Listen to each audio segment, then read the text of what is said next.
Hello and welcome again, future millionaires. Adrian Schermer here at the Get Rich Slow podcast. I'm joined by my co-host, Rob Delavan. Rob, good morning. Good morning. How are we today? Oh, feeling pretty good. I'm in my new house. As you can maybe tell, I don't have blinds yet, but we're going to work on that here. Nice. I've made the step towards what we're talking about. I believe, you got to practice what you preach, and that's what I'm in the middle of here. Yeah, and it's been a lot of fun. I'm sure we could probably build out a future episode just on some of the things that we had fun with in your purchase, which was a blast. But Yeah, that is absolutely. Not our topic today. Our topic today is, Adrian. Today, let's attack the sort of myth, I guess, that owning a home is more difficult on average than it was previously. There are some truths to this, right? We look back economically, there's some times in the 60s and 70s, the classic model of, one breadwinner supporting a family of four is maybe gone out the window. But in modern times, average household incomes relative to average mortgage payments based on average purchase prices. We're going to be using some aggregate data here from across the country. And we're going to show why it may be actually, would you say, more affordable at this point in time? Well, not necessarily more affordable, but definitely doable. And what we're pulling from here, and this is something that, and frankly, let's do a warning to the audience. Adrian and I are going to geek out a little bit today, right? Yeah, this is a numbers day. We're using the Affordability Index, and our data comes from the National Association of Realtors. For most of it. And there's some different reports there. They rely on Census Bureau information, Bureau of Labor and Statistics, and different things like that. So extremely credible data sources. This isn't some, awesome, fly-by-night clickbait article or something. This is data aggregated from real sales, real consumer level data. Right. And assuming we get permission from the National Association of Realtors to redistribute their document. You can always get the information from us, reaching out to us, but we were considering just attaching some of these reports to the podcast. Yeah, we might have a hard time with that. I know. But this is, at the very least, this is a peek behind the curtain. This is the data that your realtor, if they're good, has access to and is using to help guide your decisions. Right. So about the Affordability Index, what is it? It's basically measures whether or not a typical family could qualify for a mortgage loan on a typical home. A typical home is defined as the national median priced existing single family home as calculated by the Association of Realtors on the national level. And we will be talking on the national level. Adrian and I happen to be in the Portland, Oregon market. We're licensed in Oregon to do what we do, but we're going to talk on the national level specifically. Again, we love sharing with our clients the local information and so on, but this is conceptual. So we're going to go with the national. The typical family is defined as one earning the median family income as reported by the U.S. Bureau of the Census. And we also have the prevailing mortgage interest rate is the effective rate on loans closed on existing homes from the Federal Housing Finance Board. So that's where we're getting our sources of data. Yeah, and I think it's important just to note, those are off of actual closed loans. That's not advertised rates, which are often lower because they're laden with points. This is what people actually closed their loans with and the rate that they're actually paying. Right. So these components are basically put together and used to determine if the medium income family can qualify for a mortgage on a typical home. And then to interpret our numbers, the value of 100 means that the family with a median income has exactly enough income to qualify for a mortgage on the median priced home. So an index above 100 signifies that the family earning the median income has more than enough income to qualify for that mortgage loan on that median price home. Also, the report assumes a 20% down payment. Now, we will meander in this conversation a little bit on the fact that you can do 5% down. You can do 3% down. Now, mortgage insurance comes into play, other things. And this is where we have those specific conversations with those specific buyers and sellers, in this case, more buyers, saying, hey, what's your situation? Does it make sense to do a more expensive loan? You know, what's your income? And we're exploring the limits of what people can and can't do.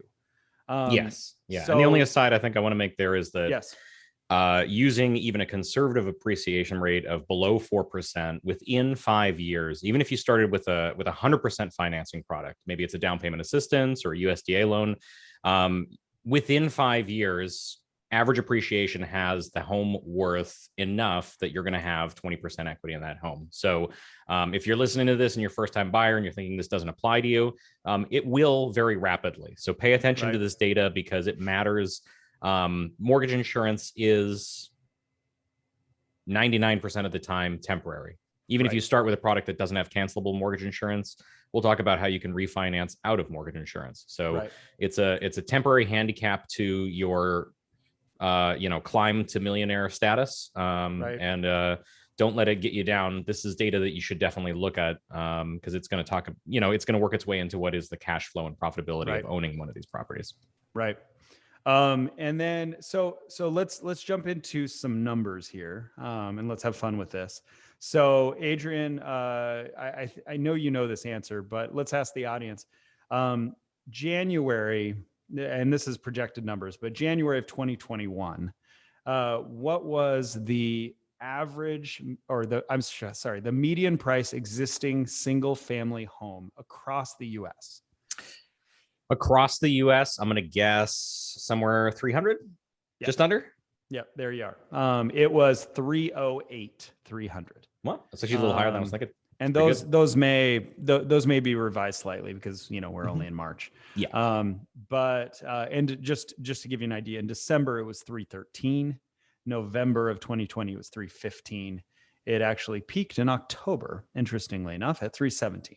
Now this is across the country, so your local markets are going to vary greatly, and frankly, you're going to see in the Portland market, which Adrian and I know intimately, we're going to be close to double the national numbers. Yeah. In San Francisco, New York, LA, you're going to be triple these numbers. So just to give you guys an idea of that.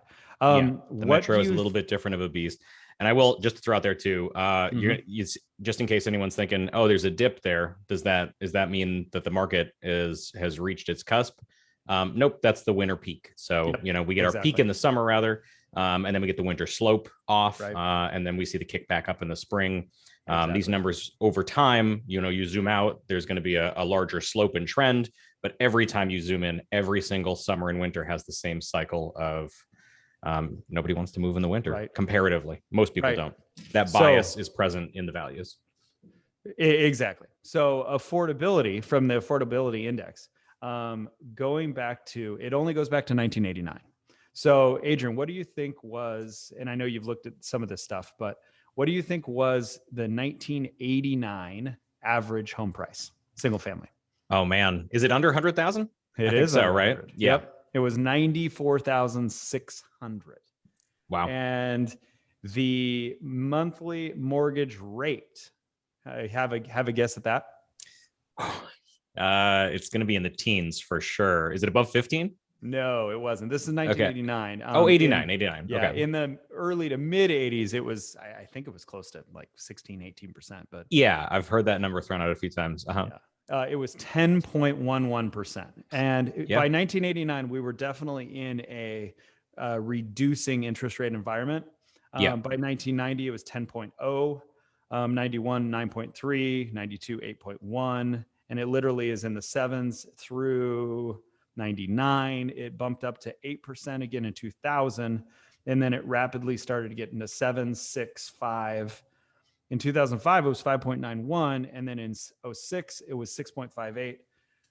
In 07, it was 6.52. And then it starts to go down again from 2008 and on. Do you remember the little thing that happened in 2007? It actually happened in August, roughly. No, refresh my memory. I think. So I don't. earmuffs for the kids, but the housing market took probably the biggest, I'll say turd. How about that? So you can earmuff. Nice. Dropped the biggest Keeping it turd classy. that it has in, I don't know, probably since the Great Depression is what we're talking about. And due to the mortgage crisis. Yeah. And that's a whole different conversation. But the point is we peaked in August of 07 and it crashed pretty hard since then. To give you an idea, housing prices were at 217.9 on average in 07, which shows actually a slight reduction from 2006 because half of the year was in the shitter and the other half of the year was crazy before it crashed. But then in 8, 9, 10, and 11, we got all the way down from 217.9 in average house value across the country down to 166, which was the trough in 11. Wild.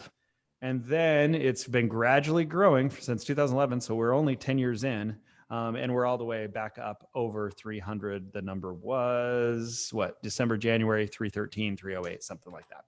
Yeah. And I will say that is worsened a little bit by this concept that a lot of people held on to their homes at that time. Right. And a lot of the sales that happened were people who were forced to sell, who didn't have another choice. So you will see an amplification there. That's not to say that homes necessarily did devalue that much, but you got to look at the profile of the person who sold their house in that time. Right. And that's another episode for us, right? Yes. Yeah. So going based on the averages, and you guys on the West Coast and East Coast, New York, that sort of thing, I know you guys are going to laugh at the monthly payments. Okay. But I want to, the goal of this affordability index concept is this.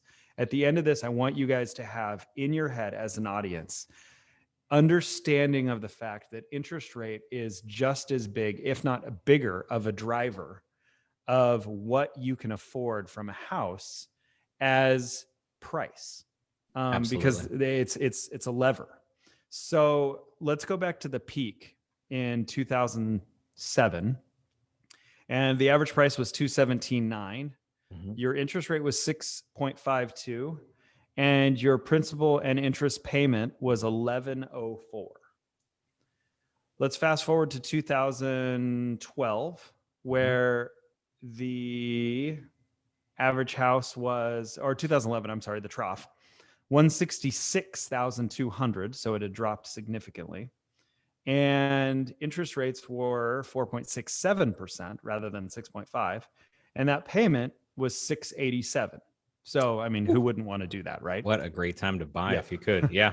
If you had $10 billion, you would have done, and the benefit of a time machine, you would go back and buy only houses, probably Bitcoin, but that's it. Anyway. So then fast forward to 2020, the average house, November, when we peaked of that year, was 315, or October, 315, 317. I'm going to pick 317, 800. So we're a solid 50% higher plus at this point than where we were then. Right. 166, 200 to, 3. So I hear that number. I might think the world's stacked against me. Right. 50% gain. I didn't make 50% more money in the last 10 years. So what's the deal? I can't afford a house anymore.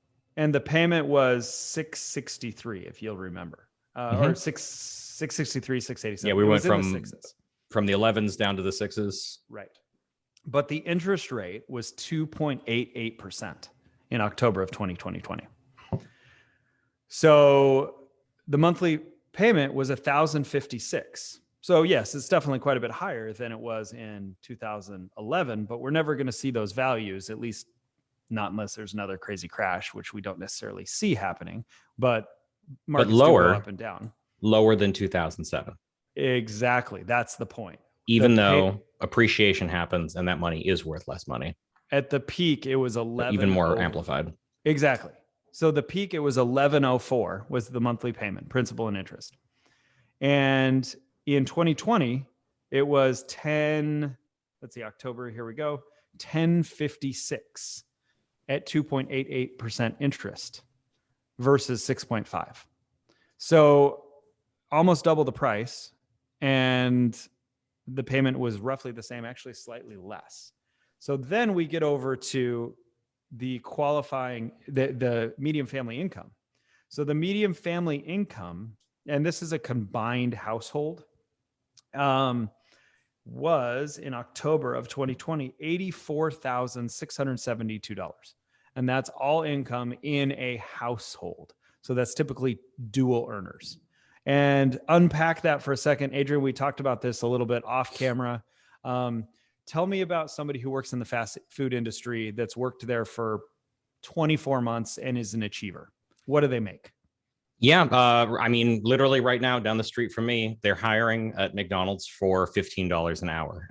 We are an area with a higher cost of living, so it's good that they're offering a higher payment there. But even outside of that, looking at aggregate data, general manager, assistant manager, which are achievable positions for someone with the right skill set. At McDonald's? You can be making, even at McDonald's, 15 to ideally $20 an hour. And when we hit that $20 an hour mark, that's kind of a magical one, because that's 40,000 a year. So a couple making on average $20 an hour working full-time jobs should make together a combined income of $80,000 a year, which is more than the average family income.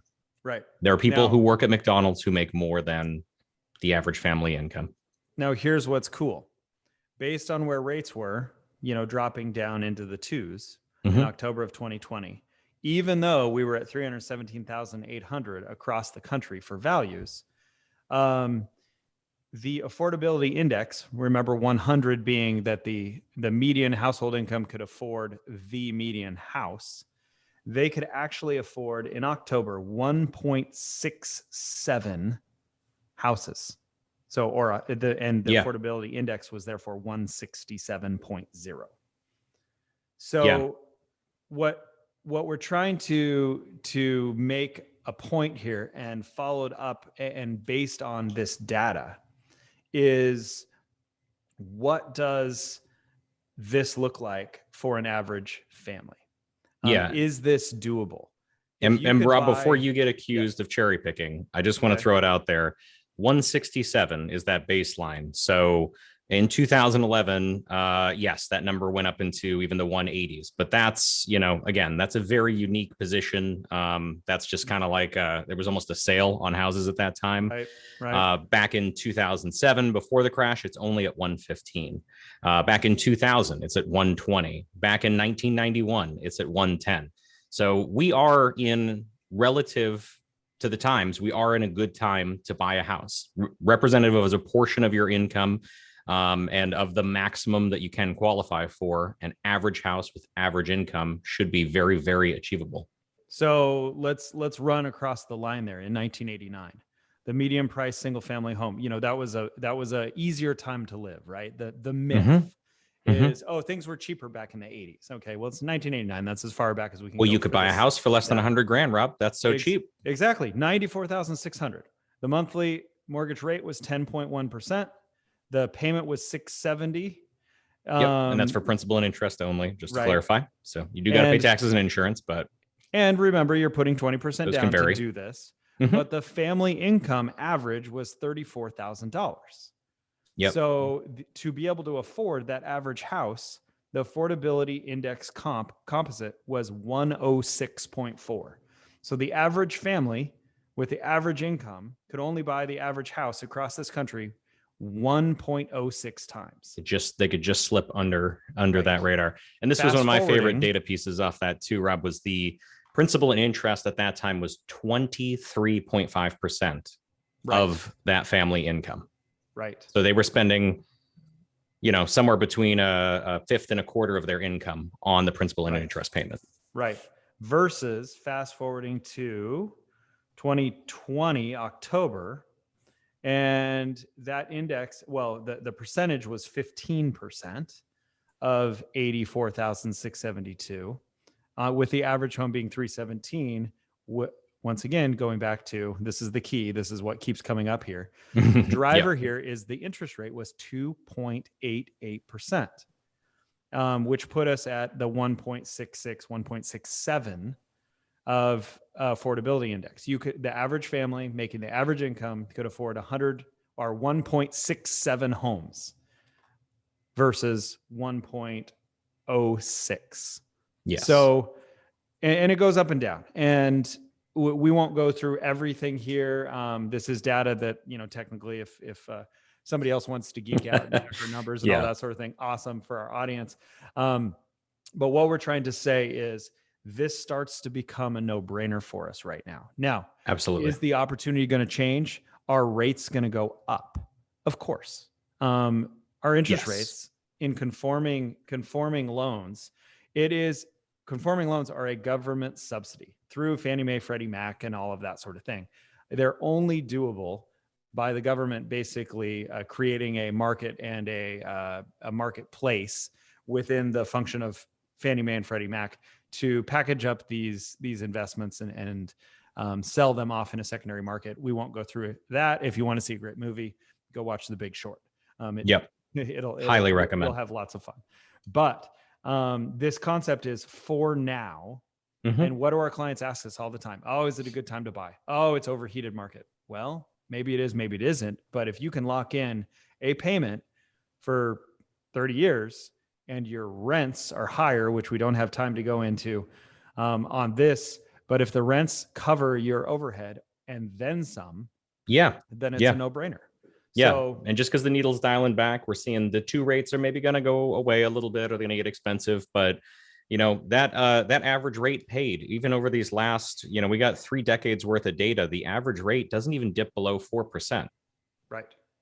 So that's that's not true. It does in 2016 for a hot second, but did it? Okay. This is again, that number, the median payment as a percentage of the median income is still staying below 20% since 2008. So we're still, beating out the numbers that maybe it's your parents or maybe it was you who bought in the late 80s. We're paying as a portion of an average income, which means to me that this is more accessible. Most people, the above the median, should be in this affordability index. Right.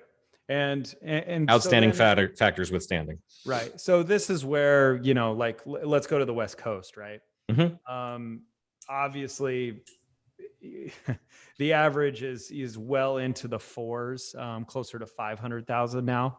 Versus if you go to, the southern region of the United States, it's still well into the 2s for an average home. Midwest is low 2s there. So, Northeast, it's, of course, you have the New York market and the megalopolis that goes all the way down to DC basically. But median prices are in the low 3s. So, and we can really dig into issues. I mean, in doing the research for putting together this episode, we were looking at Los Angeles. Los Angeles is crazy. As far as the numbers, they just don't make sense. Yeah. If you listen to data about some of these metro areas that are they're having a high housing crisis right now, it is awful. But it is the exception. Sure. And it gets a lot of media attention. And this is part of this is just sort of dispelling that notion that that's like a nationwide crisis. Again, the data speaks for itself. A median income can afford more than 1.5 times, in terms of qualifying for it, what the payment's going to end up being. And if you pay your dues by paying your mortgage insurance, and eating that by having a lower down payment, even if you're just starting out, you will climb your way up into being a 20%er in short order within 5 years. Right. So just to give the audience some examples here, we went to realtyhop.com to look at some indexes by city. And like Los Angeles is, of course, number 1. In their average household income is shockingly low considering it's LA. It's just about $55,000. The median home is $915,000. So your estimated mortgage and taxes monthly is $4,300 a month. And share of income so you're basically spending 93% of your income to make that payment. Sounds like the numbers might be a little off there. It's very possible, but someone's filing in a different address. Exactly. But Miami, New York, San Francisco, Oakland all have some of these same issues. I mean, the average home price in San Francisco is almost $1.4 million. So, but and our advice there is just buy there 20 years ago. Yeah, exactly. So it's one of those. It's one of those things. But the point of this is, yes, people might want to look closely at where they live. Yeah. Check out your local market. Exactly. And get into the talks of this. Talk to a lender. Run the numbers. You will not know until you have the numbers in front of you. But I hope that this spurs some people to go, you know what? Maybe this isn't as hard to afford as I thought it was. Exactly. And that's the whole idea, the whole concept. There was a story I wanted to tell, but actually I think I'll save it for another episode here. But this is doable. It's very doable in the Portland, Oregon market. Mm-hmm. It's very doable which is a hard one. It is a hard one, but in the majority, I would say, of the top 100 markets across the country, it's doable in the top, say 80, 85 pretty easily. Barring extenuating factors, and we'll get into solutions to those. If you're buried in debt, if your student loans are pouring out your nose, if you got medical problems, we will chew into that in later episodes. But again, for the median, for the average, for most families in America, this index should work out. Right. We'll resolve your other problems as we go. Right. Affordability index. This is probably as deep a dive as geeky as we get. Right, Adrian? We'll see. Exactly. I like the numbers. We'll see. Yeah, they are fun. Thank you everyone for listening to this episode. We look forward to the next one. And hopefully we are providing value to all of you listeners. See you next time, future millionaires.